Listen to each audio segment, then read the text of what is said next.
The former head of the Vatican Supreme Court, Cardinal Raymond Burke, is sounding an alarm about the synod and synodality this week, while the SSPX makes a move to appeal Rome's decree of schism and excommunication. Here with analysis of these stories and more is the Papal Posse, editor-in-chief of thecatholicthing.org, Robert Royal, and canon lawyer and priest of the Archdiocese of New York, Father Gerald Murray. Thank you both, gents. Cardinal Raymond Burke, the prefect emeritus of the Apostolic Signatura, issued a stark warning about the synod and the synodal process this week. Watch. I'm not the Holy Father, but I simply said, looking at this objectively, the process has to be stopped, and it has to be completely studied and reoriented, so that whatever this, and it's not synodality, because a synod refers to an institution in the church that's used extraordinarily to help bishops to carry out their work.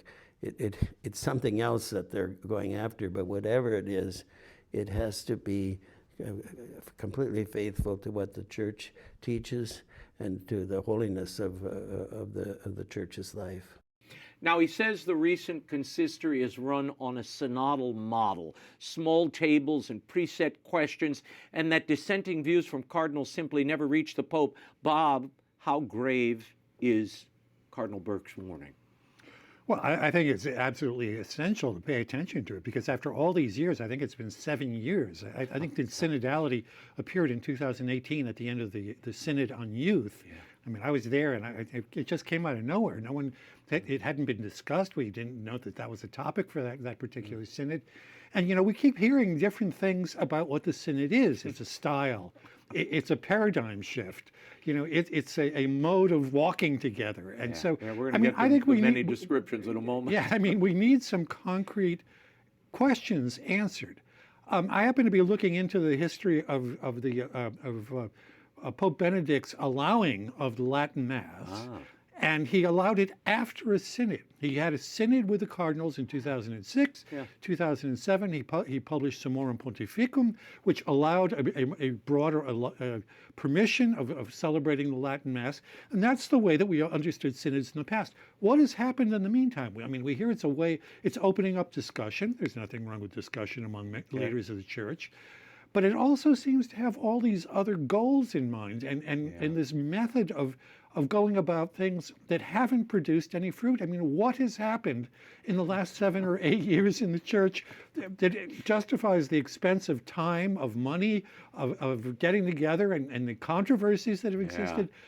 I don't see the outcome it's any positive outcome in all of this. Don't get me started on what's happened in the last 7 years. But Father, canonically speaking, explain Cardinal Burke's point here about the mechanics and the process of the synodal office really controlling these cardinals. Well, the quick history is that the Second Vatican II endorsed the notion of a synod, and Paul VI made that a reality, established the Synod of Bishops. It's an office that's technically not part of the Roman Curia, but it's under the Pope. And the idea was that you would periodically call select bishops from around the world to come to Rome to consider a topic, to give advice to the Pope, and the Pope wanted to hear from, let's say, the leaders in the field, how to deal with issues. That's how synods were run. Synods had experts, they had consultors, they had invited guests, but synod was exclusively made up of bishops and a couple of priests. What happened then, Pope Francis decided to change it. He decided to have lay people be part of the synod. He decided that they were going to have a vote. They would be members of the synod in an equal standing with the bishops. And this is what Cardinal Burke, I think, is getting at. The understanding of the synod in the Second Vatican Council and in the decree of Pope Paul VI is not what we have now. The Synod of Bishops, the synod office is now called the Synod, not Synod of Bishops. They changed the name because, of course, they changed the reality. What this all comes down to, of course, is a question. How did an organizational structure, which reflects the hierarchical nature of the church, get changed such that now lay people are exercising roles that were restricted to bishops in the past? How did that happen? Is it justifiable? Is it in accord with Catholic doctrine? It certainly is not in accord with what Vatican II and Paul VI put in place. So I think that's what Cardinal Burke is getting at. And, you know, he's a man who has been in Rome for so many years. He's seen how things go. If you don't say, put a stop sign up something, then progress becomes inevitable because you say, well, I guess that's resolved because it's been going on this way for a few years. And the answer is no. Full stop. Let's look at it. And let's look at it academically, seriously, not just a speech by some advocate saying, I like the fact that I can tell the bishops what to do. That's irrelevant. You can tell the bishop what you want to do without being a member of the synod. Right. But does the synod have a hierarchical nature or not? That's the essential question. Well, and in the last week and really months, we've been hearing mentioned, Bob mentioned it a moment ago, that this represents a paradigm shift within the church as regards church governance and established teaching on divorce and remarriage and sexuality.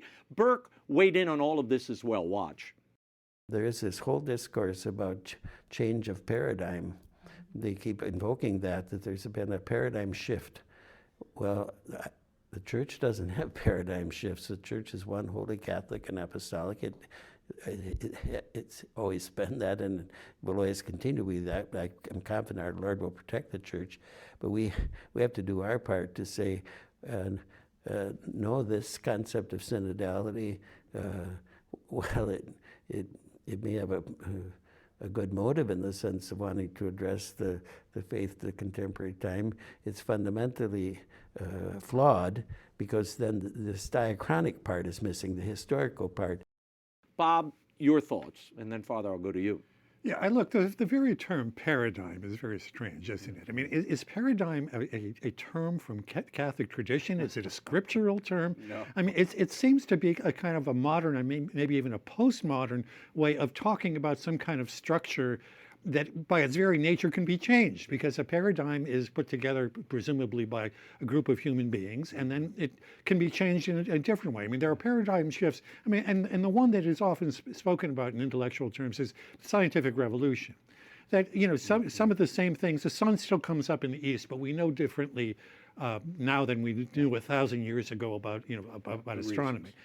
But that kind of thing doesn't seem to apply in the church, where the things that the church actually cares about and actually teaches about have a long history. And the way in which the church understands itself is that we are faithful. We're faithful to that deposit of the faith.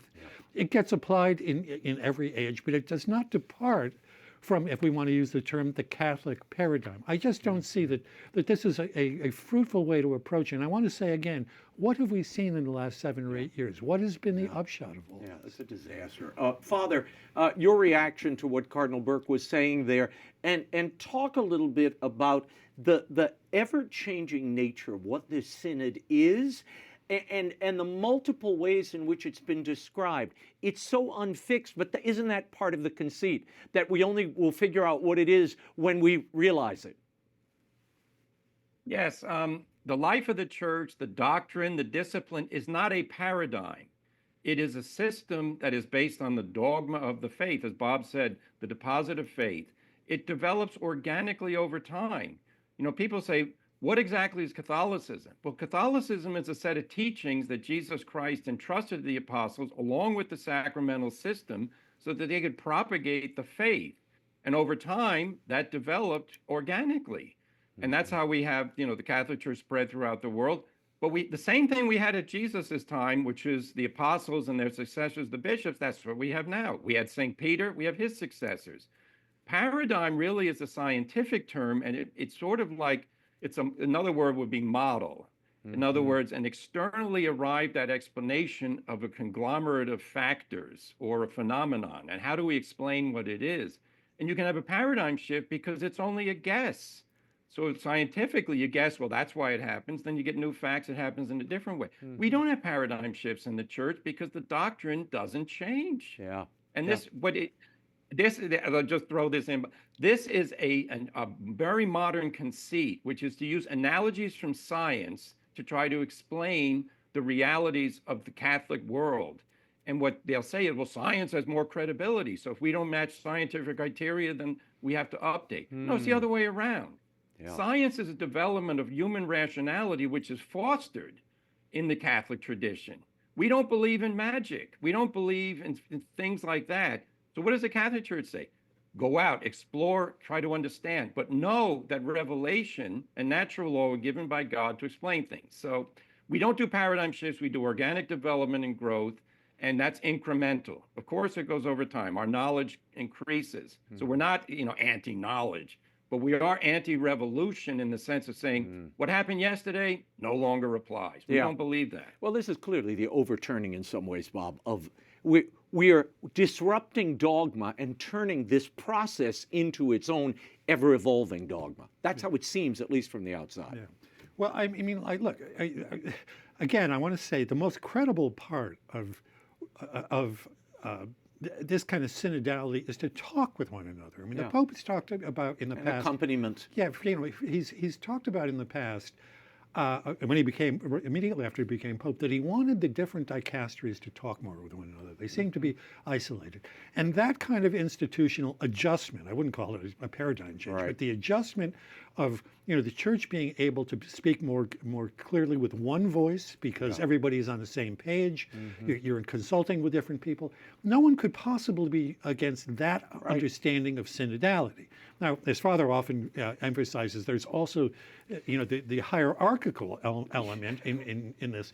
But somehow that walking together and this talking together has become the be-all and end-all. And it simply can't be the case that we're going to have to wait until people come out of the synodal hall to tell us what Catholicism is in 2026. I mean, we have a pretty good idea of what that is. And look, we can look at another element of what they keep saying about this. This is to help evangelize. Has this become an evangelical tool that has borne fruit, or is it a bureaucratic morass? Is it kind of an ongoing commission about Catholicism that seems to get nowhere, and even its pronouncements are just virtually unreadable? And the process has been constructed in such a way that the cardinals feel they can't reach or have a dialogue with the Pope, who they're really there to serve with their ideas, with their knowledge, with their deep expertise. We've spent a lot of money training these men. Let's be honest. They should be accessible to the Pope in a public fora of their peers and not controlled by some process or of lay people canceling them out. Anyway, the recently sanctioned traditionalist community, SSPX, has filed what is called a preliminary recourse under Canon 1734. Now, this is basically a complaint against the Vatican's decree of excommunication.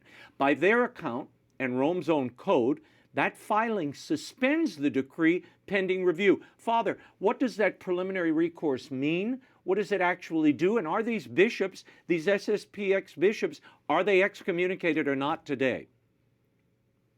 Okay, so a couple of things. Yeah, so the 4 bishops who were ordained and the 2 who were ordained, all members of the Society of St. Pius X, they were declared excommunicated for the schismatic ordination of bishops, which happened. That was a canonical decree from the Dicastery of the Doctrine of the Faith. It had immediate effect. What they have done is, according to canon law, they have filed a recourse asking the congregation to withdraw this decree of excommunication. And then the congregation has 30 days to, or the dicastery has 30 days to reply whether they will, yes, in fact, withdraw it, which I don't believe they'll do, or that they'll accept the recourse so that it can now, have full administrative review at the Dicastery for the Doctrine of the Faith. And this is, it's employed in canon law. It gives you an opportunity to have an appeal against a sentence or a decree. Now, the interesting thing, of course, is the very people who rejected canon law, which forbids you to ordain bishops without a papal mandate, now say, well, canon law is good because we're going to follow its strictures about having this penalty removed. And that's very ironic, because you could say to them, no, wait a minute, you substituted your judgment for that of the Pope and went ahead and did something the Pope told you not to do. Now you're turning to the delegates of that Pope, in essence, to say, well, now we entrust to you our fate, because we want to follow, presumably we're going to follow whatever decision you make. I think in the real sense, if they don't get a withdrawal of the penalty, they're just going to continue carrying on. They're not going to say, well, canon law is binding, so we're going to, if we're excommunicated, we're not going to continue to have sacraments and all the rest. So it is a canonical provision. It doesn't mean that the decision of the doctrine of faith was annulled and is no longer in effect. It's suspended. The effects of it are suspended. That doesn't mean it's withdrawn. So we'll see what happens, but it's very, very ironic. I'm glad they did it because it's an implicit recognition that they're subject to canon law, which is something that they did not do in the most grave matter against the will of the Pope. But my real advice to them is drop the whole thing. Go right to Rome and say, we did something wrong. We are going to ask for forgiveness for our sin. We want to be reunited with the Pope and the Church, and we want to live within the Church just like so many other Catholics who are attached to the traditional liturgy and who defend the doctrine of the faith. Bob, the SSPX goes out of their way to say they are respecting the spirit of ecclesial authority. Are they? Well, I don't think that that's true at all. I think for all the reasons Father mentioned, and even for more, I mean, if anyone, I think, looking at this from the outside is going to look at this in the way that you regard in a secular context, in a court, the defense attorneys will try to play out the law, play out one law against another law, and delay as long as possible the arrival of a determination, and in this case in particular, kind of the conviction that what they have done is gone outside of canon law. And look, this dispute has been going on for 40 years. Yeah. It hasn't changed in its essential terms. We know that John Paul II lifted the excommunications back after a while. Pope Francis allowed the priests and the bishops to licitly to hear confessions and to conduct marriages. But the resolution of the basic problem is that they kind of regard themselves as the authentic church against the actually existing church. And there's no appeal to canon law that's going to solve that fundamental difference. But I want to pull back here for a moment, because there is something that changed radically, Father, that really brought this to a head. And that was, today is the 5th anniversary of Traditionis Custodes. This was Pope Francis's legislation that severely restricted the Latin Mass and its availability after Pope Benedict had liberalized its use and allowed any priest anywhere at any time without a bishop's approval to celebrate the traditional Latin Mass in his parish if he so chose. Francis, 5 years ago, decided to curtail that, and that drove a lot of people, because they were now starved of the old Mass, into the SSPX chapels. So now you're having bishops come out and say, as a solution, and this is Archbishop Gonswain, Pope Benedict's former secretary, personal secretary. You've got Cardinal Koch and others who are saying, Mueller, it's time to once again open up and loosen the restrictions on the old Mass. Your thoughts on that, and did Traditionis Custodes worsen the SSPX situation? Well, yes, I would say it's a sad anniversary. I remember very well today's, decision, Our Lady of Mount Carmel feast day. Very shocking. But by coincidence, that day I was attending a traditional Latin Mass celebrated in Connecticut by Cardinal Burke, who, the long-planned Mass, which was so beautiful. No, it's absolutely clear. If you're going to tell Catholics, do not attend the SSPX Masses and other sacraments, then pastoral charity demands that you make available to those people who like the traditional Latin Mass legitimate places to go. And we had many legitimate places to go before Traditionis Custodes. Now we can go back to that previous arrangement under Pope Benedict. And, I could say to Pope Leo, you have shown such great respect for the wishes of people to be heard and to be listened to and to be taken seriously, and I agree with all of that. Well, at one point you said you hadn't had the chance to meet with Latin Mass people who like that. Now's a chance to call together a meeting, and just say, people who like the Latin Mass, let us know the reasons, let us know if any of our concerns apply to you, but then let's liberate this. You want peace in the church right now, bishops and everybody else, tell the Pope it's time to unrestrict the traditional Latin Mass. And Bob, you wrote a column this week in The Catholic Thing about not about this controversy, but about the beauty of the Old Mass. Yeah, I happened to be at a funeral mass, a high Latin, a traditional Latin mass for a young man who died tragically.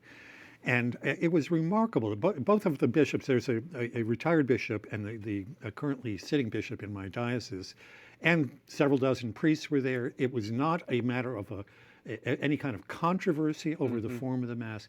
What it was, and it was deeply, deeply moving, which is why I wrote about this, that this man who had died in an untimely way, that this Mass was offered for him, and we cared about the ultimate destiny of his soul. I mean, that just came through so powerfully. And I think that a lot of people who are attracted, we talk a lot about young people who are attracted to the traditional Latin Mass. It's that. If you were floundering in the world and you were looking for something substantial to latch on to, now you can go to a place where there will be a reverent Novus Ordo Mass, but this really kind of connects you. It's like, winning the lottery. I mean, you really find that there's something substantial there. And I think we want to keep remembering that not only is that available, it's available in my diocese, it's available in other places, but the dispute with SSPX is not solely over the liturgy. No, it is not. You're right. There's also a doctrinal. I mean, if you keep thinking that the church today is in crisis and it's no longer the authentic Church of Christ, that puts you at odds with a long history and the current occupant of the see in Rome. I don't see how you resolve that simply by allowing more Latin Masses. I'm in favor of that. I hope that a lot of people who have been going to SSPX Masses see that there's this opportunity, but I don't think that that's only what's at stake, and I hope and pray that we get more people who are going to come back inside the church, but it doesn't seem likely to me. Okay. Well, there's a story in the United States on Long Island, Father, that I need to get to. The Montfort missionaries have sold their former seminary in Bay Shore. It was built in 1926 and more recently used as a retreat house for priests. And they sold it to the United American Muslim Association for $5.2 million. Now, the buyer wants to reopen it as an Islamic boarding school. The neighbors are fighting the zoning board. Should a religious order be selling a former seminary to a Muslim association? We're seeing this pattern, Father, where the buyer of these closed churches and now a seminary and retreat center end up being members of the Islamic faith who want to use it for a very different purpose. Well, I don't object per se to this happening because if the order decides that they need that funding to accomplish other purposes rather than running a seminary, they need to maybe run a nursing home for their older members. That's an asset that they can dispose of. Now, the better situation typically is when you have Catholic property that's going to be sold to sell it to another Catholic organization because it was originally built, of course, by donations meant to promote the faith. But if that can't happen, then, this is as an asset. And, Islamic people, this is a free country. They have a right to worship God. I'm not going to object to that. It's a shame in the sense that the Montfort Fathers don't need a seminary anymore, but that's just the reality that we live in. Well, Bob, it really does tell us something about the state of religious vocations and institutional stewardship. As Father said, these were monies entrusted to a diocese or an order to build a church, build a facility, and now to divest that asset to a group that, and we just have to say it, you've studied Islam for a long time, it's a domination game. They're not buying they're not buying a storefront. They want a church. They want a former Catholic. It's like the Hagia Sophia in Istanbul. Yeah. The once glorious Catholic cathedral, now a mosque or a museum now. Well, look, this dynamic, I've said this many times before, but this dynamic is going to come to a head here in the United States as well. And Father is right. We live in a pluralistic society, so we try to, all different religions try to live and let live with one another. But the Muslim question is going to come to the fore. It's already come to the fore in Europe, where large numbers of Muslim immigrants are creating parallel societies. They want areas that are going to be ruled by Sharia law. And that has really brought things to a clash in the UK and France and Germany and elsewhere. Here, we fortunately, most of our immigration has not been from Islamic countries. But as Samuel Huntington, the great American political scientist, once said, everywhere that Islam goes, there are bloody borders. And we want to be welcoming of our Muslim co-citizens who behave themselves, want to be part of America. But ultimately, there is really a problem of Islam.